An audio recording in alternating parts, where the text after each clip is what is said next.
Greetings everybody, and welcome to our next video on probability. Today we'll be looking at problems that talk about and, or, and not conditions in our events. So just to kind of review a little bit, remember that the sample space is really just the collection of all possible outcomes for an experiment. Events then are just collections of outcomes that can happen during the experiment.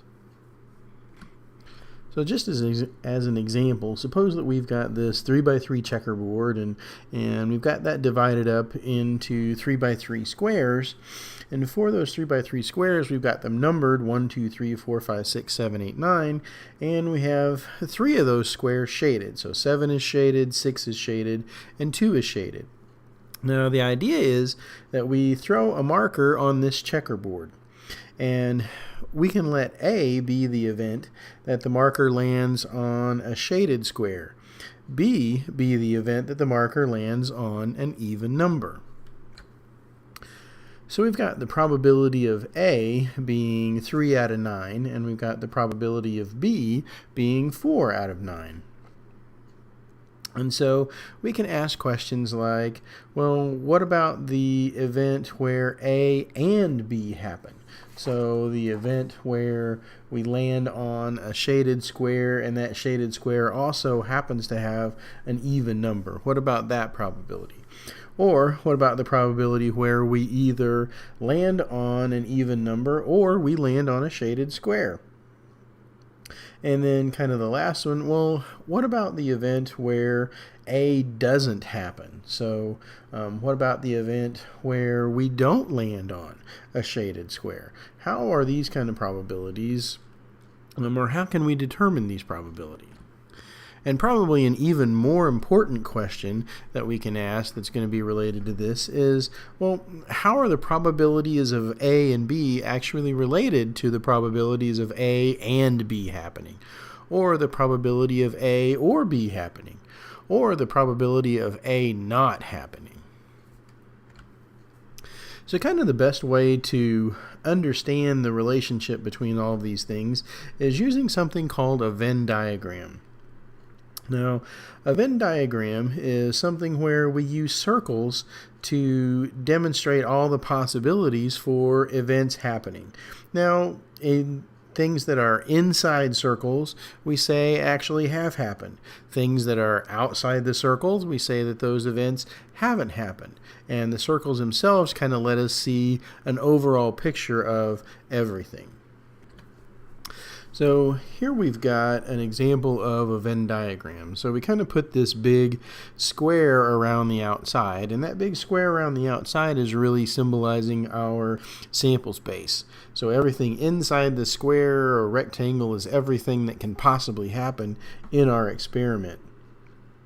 So inside that sample space, we have 2 circles. We've got a circle A that corresponds to the events where A can happen, the circle B where the events where B happens.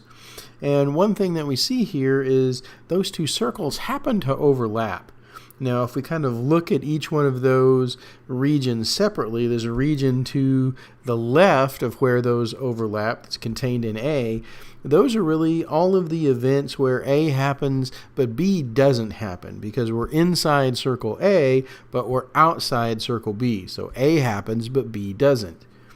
Then the region where A and B overlap, well, if they're inside both circles, then both A and B happen. And then the region over here to the right that's outside of circle A but still inside circle B is the region where B happens but A doesn't happen. And then finally this last region that are actually outside both circles, then that's the region where neither A nor B happen. So if we were kind of shading each one of those, then the probability of A is going to be everything inside the A circle. Then likewise, if we talk about the probability of B, then that's going to be everything inside the B circle.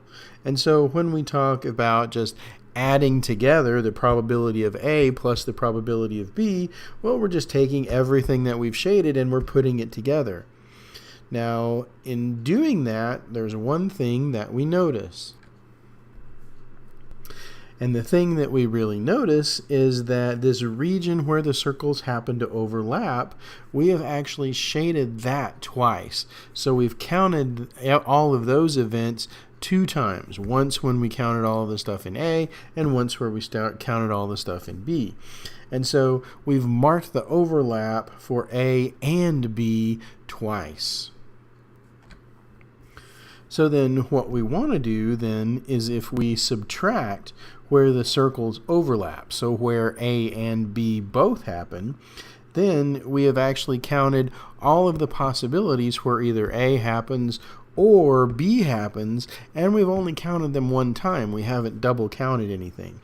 And so kind of the big relationship that we have between the ands and the ors is that the probability of A or B is going to be the probability of A plus the probability of B minus the probability of A and B. So we have to subtract that probability of A and B because in adding the 2 probabilities for A and B together, we've counted the overlap twice. So kind of one thing that we get from this idea of kind of looking at the Venn diagrams is this notion of mutually exclusive events. And so what does it mean for 2 events to be mutually exclusive? Well, that's really just kind of a fancy way of saying that the 2 events cannot happen at exactly the same time. So one example of some mutually exclusive events is, let's say that we're doing an experiment where we roll a 6-sided die. Now, if we let A be the event where we roll a 5 and B be the event where we roll a 6, then A and B are mutually exclusive because we can't roll a 5 and a 6 at exactly the same time. And so for this kind of special case of having mutually exclusive events, for A and B being mutually exclusive, we have the probability of A or B being the probability of A plus the probability of B. We don't have any intersection, and so we can't count anything twice. And so in the event that our events are mutually exclusive, the probability of A or B is just the sum of the probabilities. So let's kind of look at a few examples maybe with our checkerboard and kind of confirm that these kind of things actually work. So here we've got our checkerboard again, our 3x3 square, and we've got our numbers 1, 2, 3, 4, 5, 6, 7, 8, 9, and we've got the squares 7, 6, and 2 shaded. Now if we let A be the event where the marker lands on a shaded square and B be the event where it lands on an even number. So these are the same 2 events that we were talking about just a little while ago. So we're going to kind of calculate these probabilities in 2 different ways. One just kind of counting the events, and the second with the formula to show that they really do give us the same answer. And so if we look at the event for A, or how many outcomes actually correspond to A, where we land on a shaded number, well, our shaded numbers are just 2, 6, and 7. For event B, where the marker lands on an even number, well, we've got 2, 4, 6, and 8. Now, if we look at the events that correspond to both of those things happening, where we land on a shaded square and an even number, well, that's just outcomes 2 and 6. If we're looking for the event where we either get an even number or we land on a shaded square, well, those outcomes are just 2, 6, 7, 4, and 8.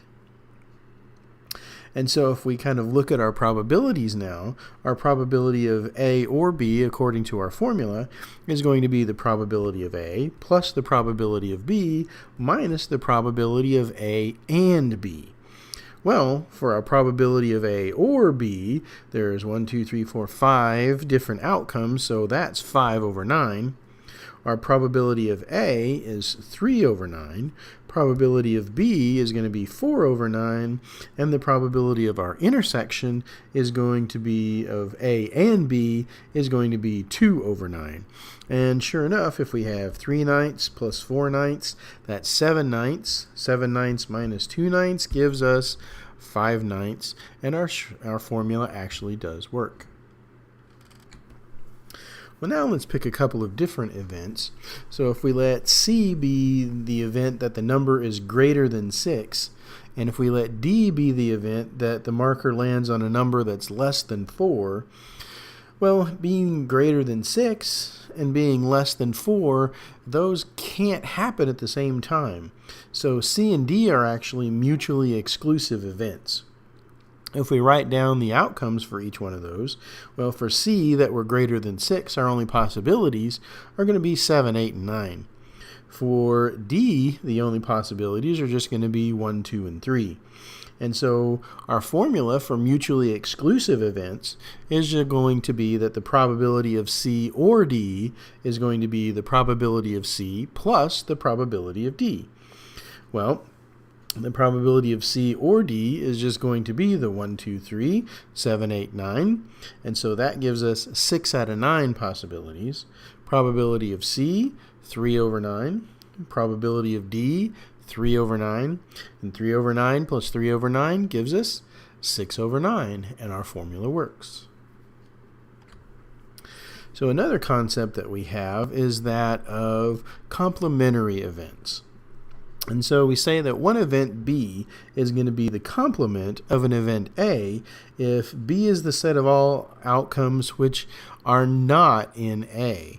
So B is really going to be the set of events where A doesn't happen. And so the relationship that we have between the probabilities of an event and its complement are really just going to be that the probability of the complement, and we usually denote the complement of an event by putting a little bar over the top of it. And so the probability of the complement of A is going to be equal to 1 minus the probability of A. And sometimes we just write it as the probability that A doesn't happen, or not A, is going to be equal to 1 minus the probability that A does happen. And so the example that we can look at is that suppose we roll a 6-sided die. We let A be the event where we roll a 3, and B be the event where we do not roll a 3. Well, if we look at the possible outcomes for that, how can we roll a 3? Well, we get a 3. If we look at the outcomes where we do not get a 3, well, that gives us a 1, 2, 4, 5, or 6. And so again, sometimes we denote the complement of an event A by putting a bar over the top of it. So we just have A, and then we just put this bar over the top of it, and we know that that means the complement of A, or sometimes we just say not A. And so if we do another experiment where now we're going to roll a pair of fair 6-sided dice, and what we're going to look at is the sum of the numbers that we have. So again, we've kind of done this experiment before, and so if we write down all of the sample space, then we've got the possibilities of 1, 1, 1, 2, 1, 3, 1, 4, 1, 5, 1, 6, 2, 1, 2, 2, 2, 3, 2, 4, 2, 5, 2, 6, and so on, all the way down to the possibility of 6 on the first die and 6 on the second die. Well, if we look at the sum of each one of those numbers, then how many ways can we get a 2? Well, that can only happen one way. That's whenever we get a 1 and a 1. So the probability of 2, 1 over 36. Probability of 3, where we have 2 possibilities for getting a 3, 1 and 2, or 2 and 1. Probability of 4, where we have kind of this diagonal where we get 1, 3, 2, 2, and 3, 1. So that gives us three ways to get a 4. So probability of 4 is going to be 3 over 36. Probability of 5, 1, 4, 2, 3, 3, 2, and 4, 1. So that gives us 4 out of 36. Probability of 6 gives us a 1, 5, 2, 4, 3, 3, 4, 2, and 5, 1. So 5 ways out of 36. Probability of 7, 6 out of 36. Probability of 8, we can get a 2 and a 6, a 3 and a 5, 4 and 4, 5, 3, or 6 and 2. So that gives us 5 out of 36. Probability of 9, 4 out of 36. Probability of 10, 3 out of 36. Probability of 11, 2 out of 36. And probability of 12, only one way that we can get a 12, 1 out of 36. And so in this case, if we let A be the event where the sum is going to be 7. And so the complement of A, or A bar, the complement is where the sum is not 7. And so if we look at all the possible outcomes for the complement, well, we can get a 2, 3, 4, 5, 6, 8, 9, 10, 11, and 12. So if we're just kind of looking for the probability of the complement, so the probability of not getting a 7, we have to add all of those possibilities together. So probability of 2, 1 out of 36. Probability of 3, 2 out of 36. Probability of 4, 3 out of 36. And 4 out of 36, 5 out of 36, 5 out of 36, and so on, all the way down to 12, where we have 1 out of 36. If we add all of those together, then we get a probability of 30 out of 36 for not rolling a 7. So on the other side of that, if we just look at the probability of rolling a 7, well, we know that can happen in 6 ways, so that probability is just 6 out of 36. And so if we kind of calculate the probability of the complement in a slightly different way and use the formula, the probability of the complement is going to be 1 minus the probability of the event. So it's going to be 1 minus 36, or 1 minus 6 over 36, and sure enough, that gives us 30 over 36. And so if you're kind of thinking, well, why do we have these formulas? It's a very good question. So why would we ever want to use something like the probability of the complement is going to be 1 minus the probability of the event? Well, the answer is pretty simple. It's because, just like this example shows, sometimes it is easier to count the number of ways. It's easier to count the number of ways for A to happen and then subtract than it is to count the number of ways that A can't happen. And so it just depends on which way is easier, and that's the way that we will usually go. So it's good to have different ways to calculate things depending on what the event is and what's the easiest way to do it. So I hope this has been kind of an informative way of looking at ands, ors, and nots when we start talking about our events and putting things together to make more complicated events. So hope you've enjoyed it, and I will see you guys next time.